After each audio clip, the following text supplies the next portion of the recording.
Hey, it's Craig. I just wanted to let you know that you can listen to Canadian History X early and ad-free on Amazon Music, included with Prime. Greetings and welcome to another episode of Canadian History X. If you enjoy the podcast, please consider giving it a rating and review. You can also support the podcast through Patreon by going to patreon.com/Bairdo. That's Bairdo. Canada is full of legendary tales that center on the epic quest towards a goal.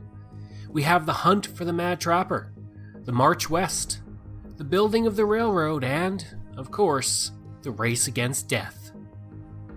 It all begins in December of 1928, when Bert Logan of the Hudson's Bay Company was posted at Little Red River, Alberta after spending time in Fort Simpson, Northwest Territories. While unpacking after his arrival following a holiday in Quebec, he suddenly became very ill. His wife, who was a nurse, quickly realized that he was dealing with diphtheria, which kills roughly 5 to 10% of the people it infects. Upon the realization that he had this contagious disease, an urgent effort was started to get inoculations to the town before anyone else was infected. This was long before the days of email, and there were no telephones or roads to the community. The nearest telegraph station was many miles away over the frozen landscape. Bert's wife asked William Gray and his son Bob to go up the river to Fort Vermilion to get Dr. Harold Hammond.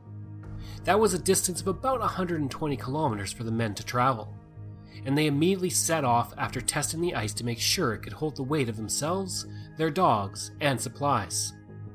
After reaching Fort Vermilion, the doctor traveled back with them and confirmed that, indeed, Bert had diphtheria. Since Bert had been dealing with the sickness for 7 days by this point and had a very difficult time breathing, the doctor knew that little could be done.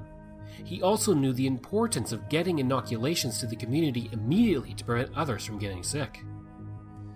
Dr. Hammond then told William and Bob to get back to Fort Vermilion and request that Gus Clark take a message to the Peace River Telegraph Office.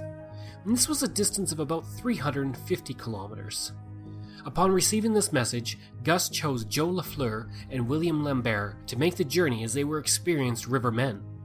Those two men left Peace River by dog sled on December 18th. They brought with them supplies of bannock, potatoes, bacon, tea, sugar, coffee, and beef. They also had wild duck feather robes and bear hides to stay warm as they would be sleeping on the ground at night in the dead of winter. They also had long fur parkas for additional warmth. Unfortunately, Joe Lafleur fell through the ice upriver, and the two men had to come back to Fort Vermilion and would not leave for another 3 days. Once they set off, they traveled through minus 50 degrees Celsius weather, arriving in Peace River on New Year's Day. After delivering the part of the message, both men were put in the hospital to recover from the flu. The telegraph message was as follows: Logan, Hudson's Bay man at Red River, 50 miles below Fort Vermilion. Bad case diphtheria. Voice gone, throat paralyzed, serum old. Have started immunizing people around, but quantity limited. Several known contacts 5 to 7 days ago with great possibility of spread. One other suspicious sore throat tonight. If possible, rush aeroplane. Good landing, no snow. If snow will clear landing strip on river, both Fort Vermilion and Red River. Radio message to me when they expect plane. Send incubation apparatus, several hundred antitoxin, toxoid for 200 plus. Cannot leave Logan's bedside, real emergency, do all possible. Sadly, on December 22nd, Bert Logan had passed away.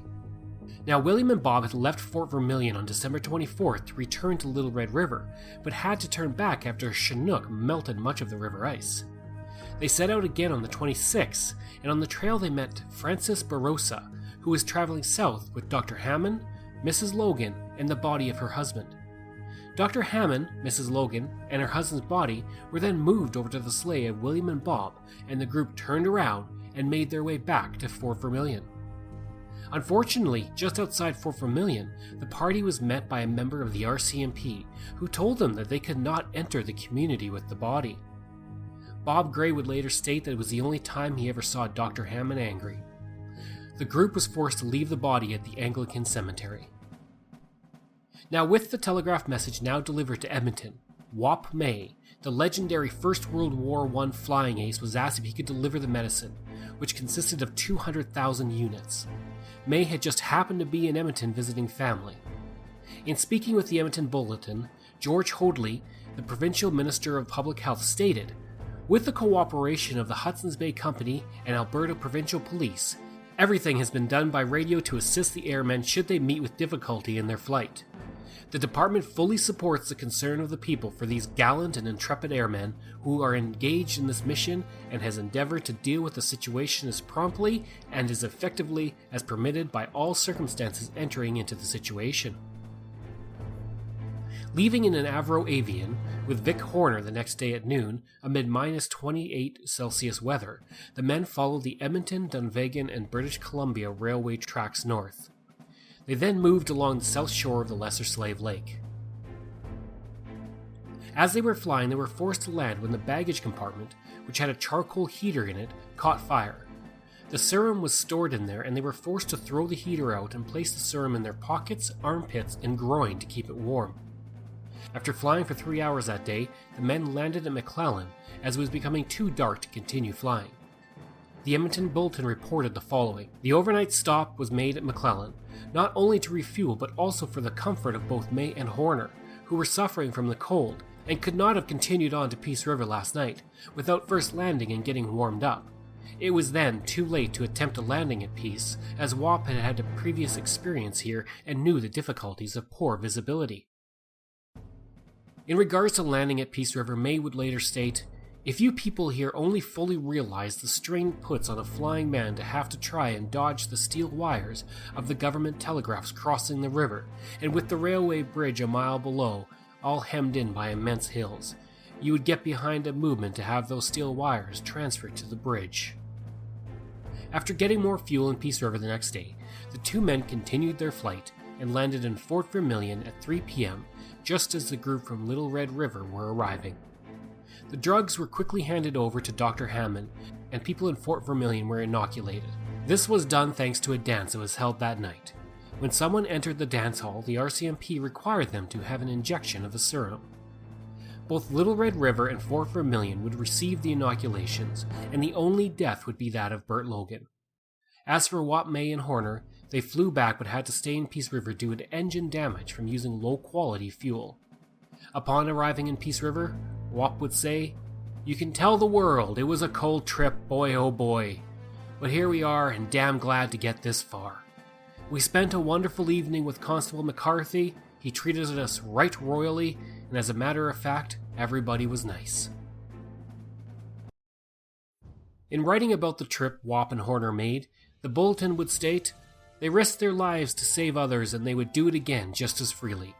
They would answer another call without a whimper. It is men of grit and determination such as these that would make the world worth living in. All power to them."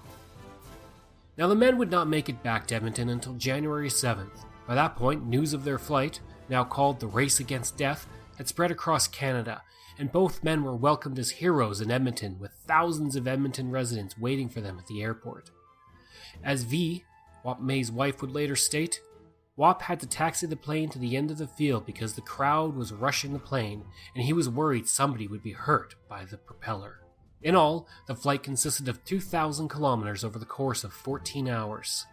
In speaking on Don Heron's Morning Side on September 1st, 1980, Denny May spoke about the Mercy flight his father took in 1929. I was called to do a Mercy flight into the north and flew Fort Vermilion. This flight was well broadcast a year ago, and we recreated that same flight back to Fort Vermilion in our biplane from here. Is this the originator of Get the Serum Through? That's right. Yeah. And what kind of temperatures would he be flying in? Well, in that particular flight, it was temperatures down to minus 30 below Fahrenheit. And open cockpit. Open cockpit? Yeah, wheels, midwinter. Well, would he wear 5 suits of underwear? No, it's, I think there were a lot of wools, and he wore I think it was a bearskin coat or something like that, but it was certainly a wool coat. And the other fellow with him, Vic Horner, was wearing a sheepskin lined and a leather coat. Now, what about the goggles? Wouldn't they freeze up? Or no, they didn't seem frost to. over? He had frost problems because he was wearing a silk scarf, and that froze to his lips apparently on the way back. That was probably How the worst romantic. thing. Yeah. In 2017, the Fort Vermilion Airport would be renamed the Wapme Memorial Airport, and Wap's son Denny would speak at the event. There was a little airplane, it looks an awful lot like this, but that's a wonderful replica up there of the Avro Avian. But if you think about that, this is 1929. It was on wheels. It was an open cockpit. There was no radios.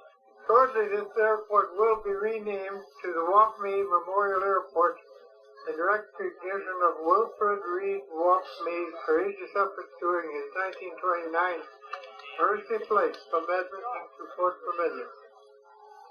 May's 1929 flight enabled the community of Fort Vermilion to receive and distribute medicine required to fight the outbreak of an infectious disease, diphtheria. Now, it had been a hard flight back for the men through the minus 33 degrees Celsius weather, and as Denny said, May had covered his face with a silk scarf to prevent him from freezing. When he landed, he took off the scarf and the skin of his lips came with it. Now, before I end this episode, I want to talk briefly about the unsung hero of the race against death. Everybody involved went above and beyond, and while many traveled through terrible weather to save lives, it all started with the wife of Albert Logan, identified as far as I can tell as simply Mrs. Albert Logan. Now, she had been a member of the Calgary Holy Cross, and thanks to her nursing knowledge, she knew what her husband was suffering from. She knew that since he was a traitor, he had exposed as many as 500 people in both Red River and Fort Vermilion. And it was she who sent the first party out to alert Dr. Hammond in Fort Vermilion, and she was instrumental in sending Louis Barossa to Peace River to get an urgent delivery of serum. Without her, and I truly wish I could find her name, many would have died, and this would not have been a heroic tale, but a tragic one. Information for this piece comes from wapme.com, Wikipedia, the Canadian Encyclopedia, Around the Lower Peace, Heritage of Service, The History of Nursing in Alberta, the Edmonton Bulletin, and CBC. I hope you enjoyed this episode of Canadian History X, and if you did, please give a rating and review. You can reach me through email at crwbaird@gmail.com, and you can find hundreds of articles on Canada's history on my website at CanadaX, that's ehx.blogspot.ca.